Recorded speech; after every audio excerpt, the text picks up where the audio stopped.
This segment of JTV News is brought to you by Clarence Thomas Limited, Infinite Solutions, and Caribbean Sellers.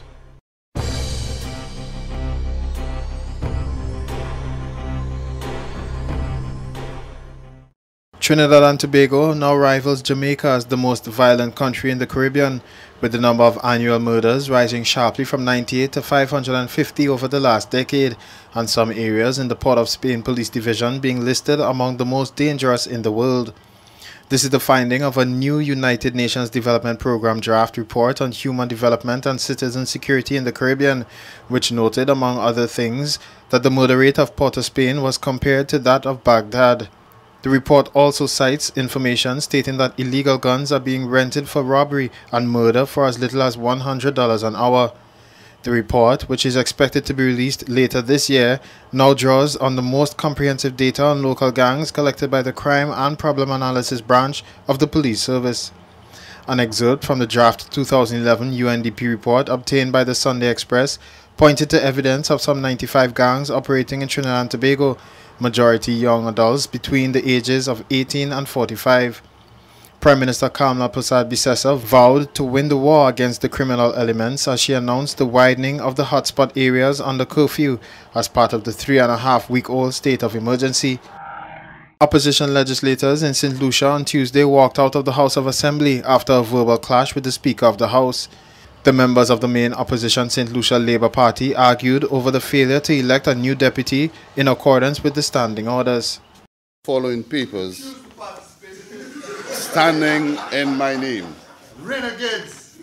Renegades! Statutory, all you all do is to break the law of the country. Statutory instrument number 60 of 2011. Honourable Prime Minister. That was member for Viewfort South and opposition leader Dr. Kenny Anthony reacting to the decision of the House not to appoint a deputy speaker. House Speaker Rosemary Husbands-Marthre, after noting the resignation of Marcus Nicholas as deputy speaker of the House, called on House members to elect a deputy speaker. When nominations were not forthcoming, the speaker concluded it was not convenient for the House to elect a deputy speaker and asked for the business of the House to continue. Opposition MPs, beginning with Castries East MP Philip J. Pierre, vehemently challenged the Speaker's ruling, questioning why it was not convenient to elect a deputy speaker at Tuesday's sitting. I have deliberated. I have taken a decision on much advice from much counsel in the region, that if it is not prepared to do it at this moment, at this time, then we have to assume that as soon as convenient will prevail. Madam Speaker, with respect, Madam Speaker, this is out of order. Madam Speaker, it is what is happening here, Madam Speaker, is this honorable House is being used as a political football by a desperate government who refuses to allow one of its members to resign from the privileged position of minister so as to do the duties of deputy speaker. Weeks ahead of the House sitting, debate had raged over the interpretation of the standing orders, in particular the word convenient in relation to the appointment of a deputy speaker. However, the speaker would not entertain similar during the meeting of parliamentarians. Instead, she ruled that deputy speaker had to be appointed at the next sitting of the House to replace Dennery North MP Marcus Nicholas, who resigned on the 29th of August. The decision was met with resistance from Dr. Kenny Anthony, a constitutional lawyer by profession, who insisted the speaker's interpretation of the standing order was flawed. Dr. Anthony says the word convenient referred to the time for the sitting of the House and not the appointment of a deputy speaker. We took the decision because we believe that the proceedings are unlawful in the absence of a deputy speaker. You have to bear in mind that there is a specific provision in the Constitution that governs the appointment of a deputy speaker. And at issue is what it means to say when it is convenient. Obviously, convenience can never mean at the pleasure and whim of the government. Otherwise, the provision will be a farce. Dr. Anthony says the decision taken by the Speaker to allow debate on a motion without the presence of a Deputy Speaker allows for legal challenge of any motions passed at the sitting of the House of Assembly if the opposition so decides. Lovely St. Amy Joseph, HTS News, Channel 4.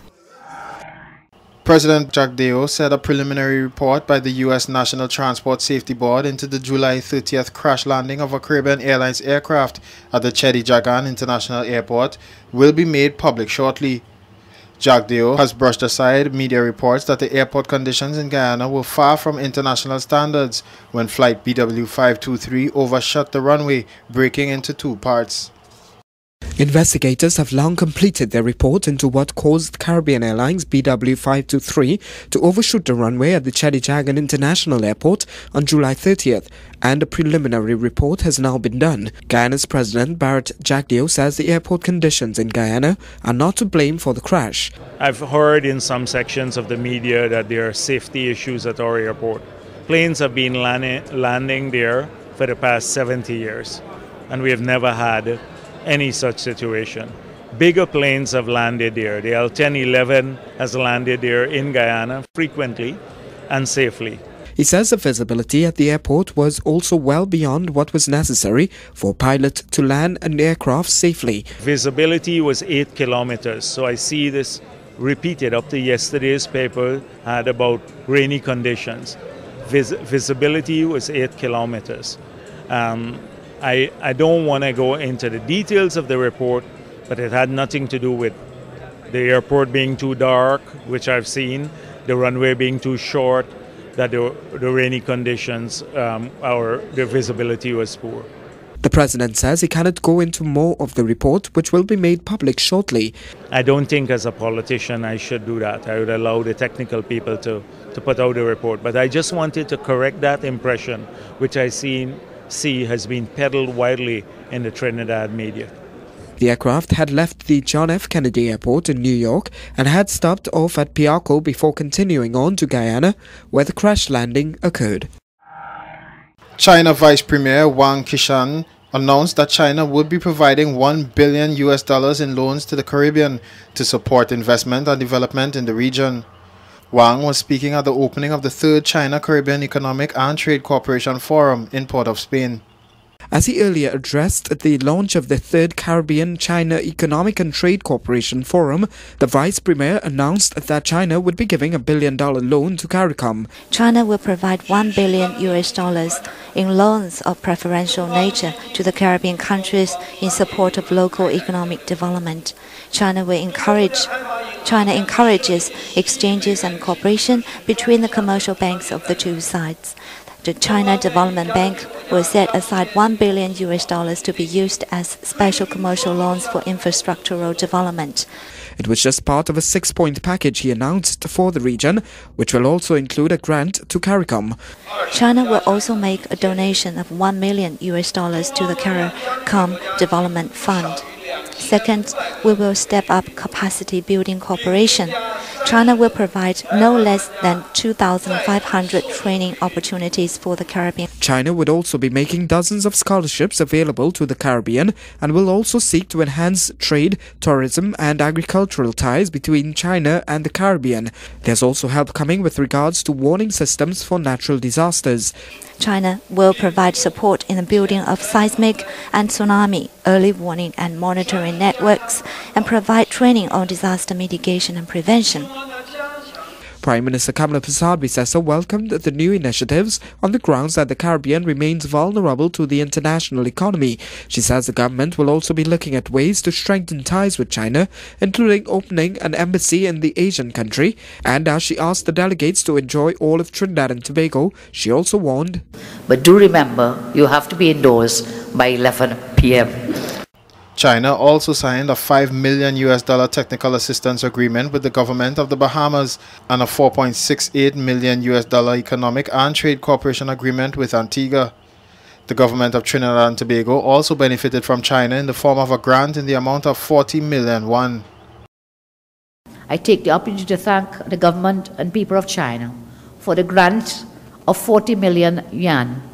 Can we tell them thank you, please, in a nice way? At the China-Caribbean Economic and Trade Cooperation Forum, Guyana and China signed an agreement for a $4.68 million grant. President Bharat Jagdeo called on the Caribbean to pursue a collective non-reciprocal trade agreement or partial scope agreement with China, similar to the one between Guyana and Brazil. Lime, the Caribbean arm of the Cable and Wireless Communications Group, has announced that it will modernize its mobile network in 12 different territories in the Caribbean. Ericsson will facilitate this modernization by deploying its latest core network and multi-standard radio base stations, RBS 6000, enhancing the capabilities of Lime's network. According to a press release from Lime, 12 Caribbean territories will benefit from state-of-the-art technology and improved services, with particular benefits for smartphone users. People traveling to the islands, which include Anguilla, Antigua, Barbados, the British Virgin Islands, Cayman Islands, Dominica, Grenada, Montserrat, St. Kitts and Nevis, St. Lucia, St. Vincent, and Turks and Caicos, will also benefit from fast and seamless connections on their smartphones, tablets, and other mobile devices. The contract, which includes network design, rollout, and professional services, will pave the way for Lime to migrate its network to an all-IP architecture, improve coverage, capacity, and quality, and prepare for a smooth introduction of HSPA Evolution and LTE. HSPA Evolution technology, providing 21 megabytes per second, will be introduced in the Cayman Islands in the first phase of the modernization process, with the rollout to additional markets planned for later this year. This is Walter Barrett for JTV News.